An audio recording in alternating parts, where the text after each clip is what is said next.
104.5 The Team, your home for New York sports. We're joined by the UFC welterweight champion, the chosen one, Tyron Woodley, getting ready for UFC 214.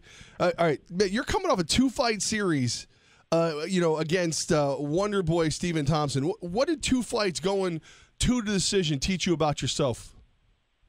That I can be patient, that I can, play the course, and I can go out there and fight a very tough opponent and remain focused and stick to the game plan, no matter what the crowd says and no matter how much my body just wants to say. Just F it, go for it, and not just do it out. Now, is it like frustrating for you because you got heavy hands? You're known to put people on their back.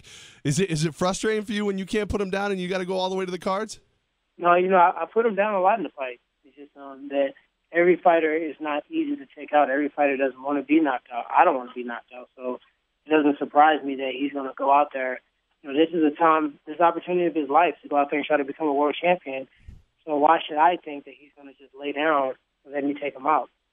That's a great point. Tyron Woodley with us right now. He is the welterweight champion. He is going to be taking on Demian Maia.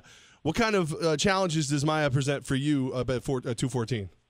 Obviously, he's enough of that striking ability to implement his jiu-jitsu game on anybody who he fights.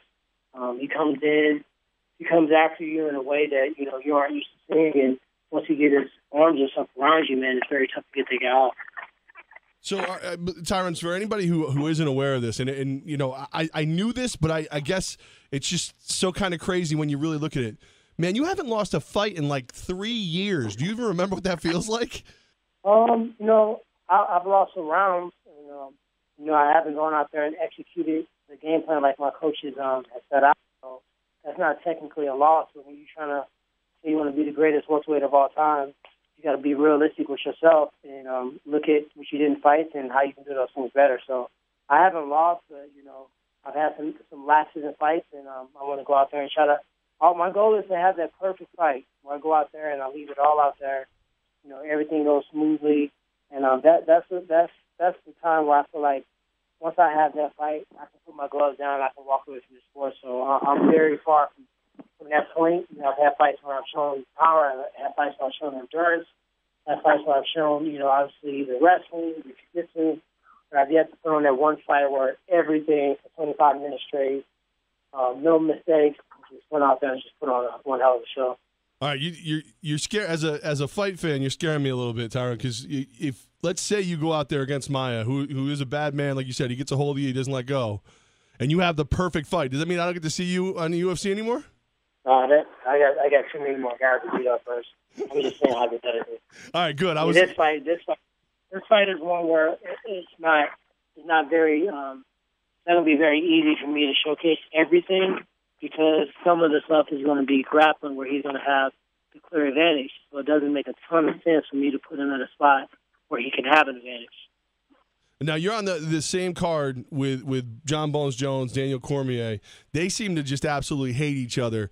Is there anybody in the world of fight sports that you just personally can't stand to the point you'd love to get him inside the cage and put gloves on him? Not really. So never personal for you. It's all about just the sport. No, my guys are really respectful.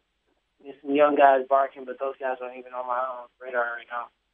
So, all right, we got the champ. We got Tyron Woodley with us right now. He's getting ready to defend the belt this Saturday in California in UFC 214 against Demian Maia. Is it, like, when you're a fighter, when you've got the belt and you're the champ, is there any other fight that even interests you? Like, will you potentially watch Jones versus Cormier? Yeah, man. I want to go out there and get my fight over with, so I can watch that fight. So the goal is to put Maia down as fast as possible so you can get your popcorn ready for the next fight. Heck yeah.